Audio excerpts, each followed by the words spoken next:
បងប្អូនទាំងអស់គ្នាបានទស្សនានៅលើរូបដែលយើងខ្ញុំកំពុងតែដាក់បង្ហាញជូនបងប្អូនទេ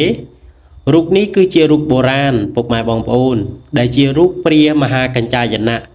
បើសួរថាសតវត្សទីប៉ុន្មានគឺខ្ញុំហ៊ានបញ្ជាក់ថារូបនេះបើមើលទៅតាមសិល្បៈនៃការឆ្លាក់គឺរូបនេះគឺជាសិល្បៈនាសម័យបាយ័នដែលជាពុទ្ធសាសនាពុកម៉ែបងប្អូនអរគ្នាហើយពាក់ព័ន្ធនៅលើរូបបុរាណនេះគឺជាប្រភេទលោហៈពុកម៉ែបងប្អូនលោហៈជាច្រើនមុខដែលគេស្លចាក់ទៅជាប្រភេទបដិមាព្រះមហាកញ្ចាយណៈនេះឡើងពុកម៉ែបងប្អូនអរគ្នាប៉ុន្តែបើនិយាយអំពីភិនភាគសាច់ប្រភេទលោហៈបែបនេះគឺអាចថាជាសាច់មួយដ៏ចាស់កម្រដែលយើងមិនងាយនឹងបានជួបយើងធ្លាប់ដឹងហើយថារូបបុរាណវារមែងតែមានស្នឹមខៀវឬក៏ស្នឹមខ្មៅប៉ុន្តែស្នឹមខៀវឬក៏ស្នឹមខ្មៅគឺស្នឹមខ្មៅតែមួយឬក៏ខៀវតែមួយបើមានឡាយបែបនេះបើអ្វីដែលខ្ញុំបានដឹងបើសម័យភ្នំដាគឺមានពុកម៉ែបងប្អូនអរគ្នាដែលជាមានស្នឹមដល់ទៅ2ឬក៏3ពឿពុកម៉ែបងប្អូនអរគ្នាប៉ុន្តែបើក្រោយសម័យក្រោយមកដូចជាមិនមានទេពុកម៉ែបងប្អូនប៉ុន្តែបើសម័យឥឡូវនេះគឺគេធ្វើបានពាក់ព័ន្ធនៅលើស្នឹមពឿគឺគេធ្វើបានទាំងអស់ប៉ុន្តែអ្វីដែលគេធ្វើមិនបានគឺអាយុពុកម៉ែបងប្អូន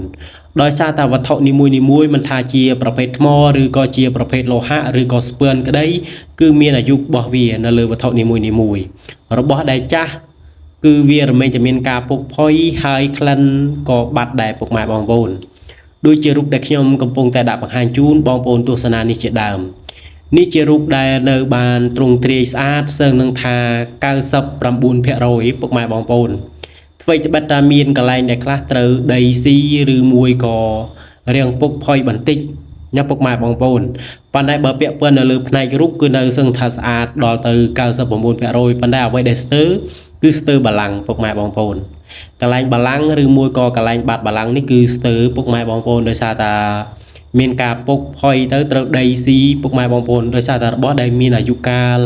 យូរឆ្នាំទៅឬមួយក៏កប់ដីយូរឆ្នាំ100ឆ្នាំ2ឆ្នាំទៅដីរមែងតែស៊ីហើយពុកម៉ែបងប្អូនបើដីមិនស៊ីទៅវាជារឿងដែលចម្លែកបំផុតណាពុកម៉ែបងប្អូនមិនថាជាស្ពាន់ឬក៏ដែកឬក៏ជាថ្មអ្វីក៏ដោយឲ្យតើវាមានអាយុកាលដល់ទៅ100ឬក៏1000ឆ្នាំការពុកផុយគឺវារមែងតែមានណាពុកម៉ែបងប្អូនហើយសម្រាប់រូបនេះដែលគឺជារូបខ្នាតបន្តោងខ្សែកក៏បានឬមួយក៏រូបដាក់តាមខ្លួនក៏បានប៉ុន្តែបើយើងធ្វើជាបន្តោងខ្សែកតែខ្សែកនឹងជាប្រភេទខ្សែកខ្នាតធំมันអាចយោងនៅលើប្រភេទបដិមាព្រះមហាកញ្ចាយណៈនេះរួចណាពុកម៉ែបងប្អូនដោយសារតែរូបនេះគឺមានទម្ងន់រាងធ្ងន់បន្តិចដោយសាររូបនេះជារូបតាន់ពុកម៉ែបងប្អូនដូចខ្ញុំបានបញ្ជាក់ជូននៅក្នុងវីដេអូខាងដើមណាពុកម៉ែបងប្អូនរូបនេះគឺនៅស្អាតសឹងថា99%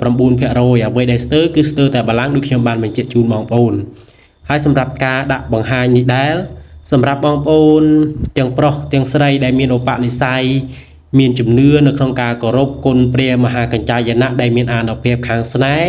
បងប្អូនក៏អាចធ្វើការជីវចេញពីគ្រឿងក្បាលអង្គរយើងខ្ញុំបានដោយសារតែរបស់នេះគឺយើងបានតែមួយតែប៉ុណ្ណោះដែលជាគេដំណើរនៃមរតកដូនតាខ្មែរយើងដែលលោកបានបន្សល់ទុក